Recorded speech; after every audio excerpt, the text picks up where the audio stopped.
Oui, merci Monsieur le Président. Chers collègues, la tiers-mondialisation est en marche. Qu'il est loin le temps où le président Macron nous promettait qu'il n'y aurait aucune coupure d'électricité cet hiver. Voilà qu'on nous parle désormais de délestage tournant, formule ô combien pudique pour décrire l'incapacité de la 7e puissance mondiale à fournir suffisamment d'énergie à ses habitants. Oui, un pays qui annonce que des feux tricolores ne fonctionneront plus, que des écoles devront fermer le matin, que des malades sous respirateurs artificiels devront quitter leur domicile ou encore que les services de secours seront injoignables, est un pays en voie de sous-développement. Et il va falloir arrêter avec la recherche d'excuses. J'entends ici et là monter un discours culpabilisateur à l'égard des Français, les appelant à la responsabilité, sûrement pour les accuser demain de ne pas avoir fourni suffisamment d'efforts pour compenser l'irresponsabilité des politiques énergétiques que tous les dirigeants de ce pays qui se sont succédés ont signées. Mais cela ne marchera pas. Car la vraie cause, on la connaît. C'est l'abandon total de notre filière nucléaire au profit des sacro-saintes éoliennes. Résultat, là où notre mix énergétique nous a permis d'être exportateurs d'électricité pendant 346 jours en 2012, voilà que l'année 2022 nous voit être importateurs nets pendant 213 jours.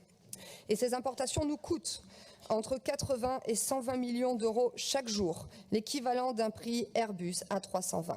Décidément, l'incompétence et l'imprévision nous coûtent un pognon de dingue. Dans ce contexte, je vous adresserai un bon point, Monsieur le Président, car j'ai vu que vous avez enfin pris position en faveur de l'installation de réacteurs de nouvelle génération sur le site de la centrale nucléaire du Blayais. Et je vous félicite de ce revirement un mois à peine après avoir voté contre notre motion demandant justement votre soutien à cette candidature. Et je me réjouis aussi de voir que le groupe de la majorité présidentielle se met également à soutenir l'implantation de ces EPR dans le Blayais. Ce n'est pas trop tôt, surtout après avoir signé la fermeture de la centrale nucléaire de Fessenheim, après avoir abandonné le projet Astrid. Maintenant, chers collègues de la minorité régionale, mais de la majorité présidentielle, je vous demande juste un petit effort. Demandez à ce qu'on revienne sur les lois qui ont été votées par le PS et par votre majorité, qui vise à réduire la part du nucléaire à 50% de notre mix énergétique d'ici 2035, ce qui se matérialisera par la fermeture de 14 réacteurs. Mais le retour au bon sens s'arrête là, car la Nouvelle-Aquitaine va devoir largement participer à la volonté du gouvernement d'implanter 15 000 éoliennes supplémentaires aux 8 000 déjà existantes sur l'ensemble du territoire. Ce document anticipe la possible implantation de 1200 à 2400 éoliennes supplémentaires dans notre région. Et aucun département ne sera épargné si on devait l'appliquer. Selon une carte rédigée par les services de l'État et adressée aux maires, le seul département des Landes pourrait accueillir plus de 500 éoliennes, comme le demande la loi qui est actuellement en cours de débat à l'Assemblée nationale et dont les objectifs sont déjà retranscrits dans le SRADET, funeste schéma dont je rappelle que seul le groupe Rassemblement national pour lequel a voté contre. Ces choix énergétiques catastrophiques ont des conséquences terribles pour les Français. Parmi eux, j'ai une pensée particulière pour nos chefs d'entreprise, nos artisans, nos commerçants, nos industries. Plus de la moitié d'entre eux doivent renouveler leur contrat d'approvisionnement en énergie au 1er janvier 2023. Un contrat qui comportera une hausse de leur facture allant jusqu'à 400%. Comment peut-on croire que ces entreprises confrontées en même temps à une hausse de plusieurs milliers d'euros de leurs dépenses d'énergie, au remboursement des PGE, à la hausse des taux d'intérêt réussiront à garder la tête de l'eau ? Dans ce contexte, nous le savons, si rien n'est fait, beaucoup de ces entreprises ne s'en relèveront malheureusement pas.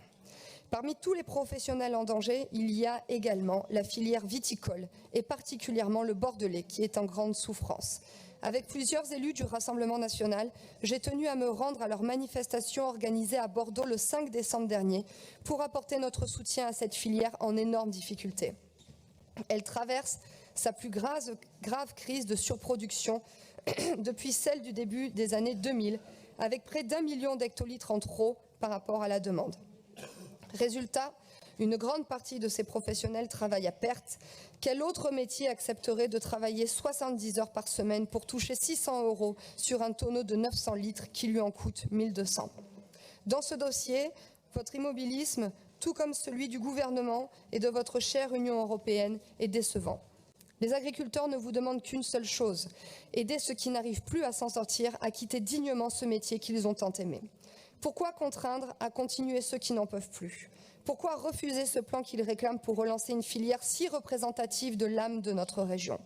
Ces arrachages primés sont essentiels pour permettre à ceux qui souhaitent de se reconvertir ou de partir à la retraite sans se ruiner davantage. C'est la seule solution pour permettre à la filière de se restructurer.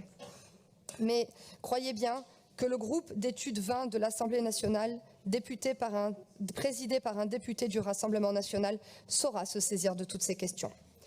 À ces nombreuses difficultés énergétiques, économiques et sociales qui se diffusent dans notre région, une autre bombe à retardement est en gestation. Une bombe qui tient en 3 lettres, ZFE. Cette future zone à faible émission bordelaise qui ferait mieux d'être rebaptisée zone à forte exclusion. C'est en effet jusqu'à près de 45% du parc automobile néo-aquitain qui sera interdit de circuler dans les prochaines années sur une large partie du territoire de la métropole. Cette mesure est extrêmement brutale et ne revient qu'à une seule chose, chasser les pauvres des grandes villes, car ce seront évidemment toujours les mêmes qui seront pénalisés. Les ruraux, les classes moyennes et les classes populaires.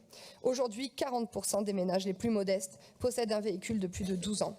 C'est donc à ces néo-aquitains qui ne savent plus comment faire pour réussir à payer leur plein d'essence, leur facture d'électricité, leur caddie de course ou les loisirs de leurs enfants qu'il va être demandé d'investir plusieurs milliers d'euros dans un véhicule ces prochains mois.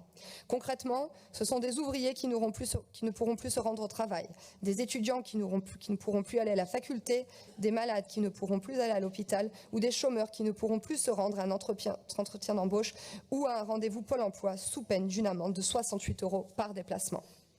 Le 12 janvier prochain, nos députés proposeront une loi pour annuler la création de ces ZFE et j'ose espérer que nos collègues parlementaires de tous les bancs feront preuve de bon sens. Monsieur le Président, entendez la souffrance des néo-aquitains, mais entendez aussi et surtout l'immense colère qui monte aux 4 coins de la région. Vous êtes assis sur un volcan social dont l'éruption est bien plus proche que vous ne le croyez. Prenez-en la mesure et agissez s'il vous plaît pour l'intérêt des néo-aquitains avant qu'il ne soit trop tard. Et juste pour conclure, je voudrais rebondir sur l'attaque sur les écharpes qui vise clairement mon groupe. Je m'étonne de l'opportunité de cette guerre picrocolline, mais à l'heure où les Français subissent des menaces de délestage, la perte de leur pouvoir d'achat et la funeste réforme des retraites, entendre ici les jérémiades d'une députée battue, mais ce n'est pas au niveau et c'est surtout à milieu des préoccupations des Français. Donc moi, Monsieur le Président, je me réjouis de votre décision de la création d'un groupe de travail. J'espère qu'une fois de plus, à l'instar de votre position sur les EPR, nous vous inspirons et pour permettre à l'ensemble des conseillers régionaux de ces bancs de disposer plus rapidement d'une écharpe que vous nous proposerez, nous pouvons même vous donner les coordonnées de notre couturière.